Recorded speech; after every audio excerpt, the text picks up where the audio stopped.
Good morning दोस्तों। फ़िलहाल पेंच tiger reserve को डार्क स्काई पार्क का दर्जा मिल चुका है। ये डार्क स्काई पार्क क्या होता है, क्यों इसकी दर्जा दी जाती है, इसके बारे में मैं पूरी जानकारी देने जा रही हूँ। कृपया वीडियो के अंत तक बने रहें।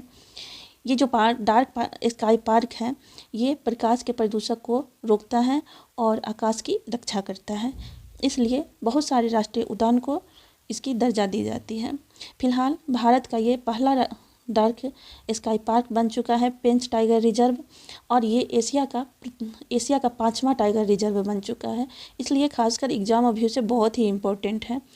तो इसकी पूरी मैं जानकारी देने जा रही हूँ। पेंच टाइगर रिजर्व को क्यों डार्क स्काई पार्क का दर्जा मिला है और सारे रिजर्व को क्यों नहीं मिला है, इसकी जानकारी आपको मिलेगी।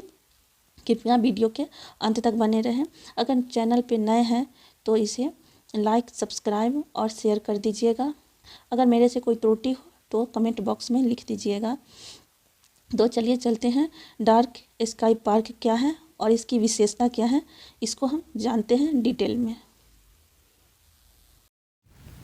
हाँ तो दोस्तों, खबरों में रहा है डार्क स्काई पार्क, उसके बारे में है मैं आपको डिटेल में बताने जा रही हूँ।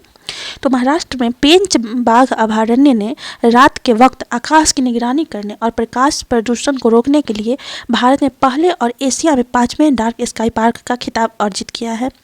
यह जो खगोल विज्ञान के प्रति उत्साही के लिए यह बहुत ही आदर्श है।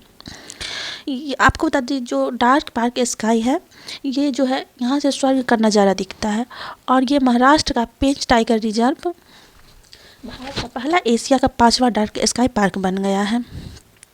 तो ये एग्ज़ाम अभी से बहुत ही इम्पोर्टेंट है और इसके बारे में आपको पूरी जानकारी रखना ज़रूरी है। तो हम आगे बढ़ते हैं। यह पार्क कहाँ है आपको बता दें। यह जो पार्क है मध्य प्रदेश में छिंदवाड़ा जिले में सतपुड़ा पहाड़ियों के दक्षिण छोर और महाराष्ट्र में नागपुर जिले में एक अलग अभयारण्य के रूप में स्थित है। और ये जो पार्क है आपको बता दें, आप स्क्रीनशॉट ले सकते हैं, ले करके आप रख सकते हैं और याद कर सकते हैं। ये जो पेंच नदी के नाम पर इसका नाम रखा गया है, ये पेंच टाइगर रिजर्व का नाम पेंच नदी के नाम पर रखा गया है। और यह जो नदी है, ये जो रिजर्व है उसके बीचों बीच, ये जो पेंच टाइगर रिजर्व है उसके बीचों बीच ये नदी बहती है। तो याद रखना है कि ये जो पेंच नदी है, पेंच नदी के नाम पर ही पेंच टाइगर रिजर्व का नाम पड़ा है। और ये बता दें आपको, ये उत्तर से दक्षिण की तरफ बहती है। इसमें कौन कौन से और अभयारण्य को मिलाया गया है, उद्यान को, सो आपको याद रखना है। तो इसमें प्रियदर्शनी पेंच राष्ट्रीय उद्यान और पेंच मोगली और एक बफर शामिल है। इस सब को मिला करके पेंच टाइगर रिजर्व बनाया गया है। और इस क्षेत्र में कौन से जानवर विशेष रूप से प्रसिद्ध है, इसकी भी जानकारी रखना बहुत ही आवश्यक है। तो ये बता दें, इस क्षेत्र में चीतल, सांभर और नीलगाय, गौर और जंगली सुअर के बड़े झुंड विशेष रूप से यहाँ प्रसिद्ध में है। आपको बता दें, ये जो वर्ष है, ये 1975 में इसे राष्ट्रीय उद्यान घोषित किया गया है। तो आप इसका स्क्रीनशॉट रख सकते हैं और इतना आपको जानकारी रखना चाहिए। एग्ज़ाम अभी से बहुत ही इम्पोर्टेंट है और खबरों में रहा है।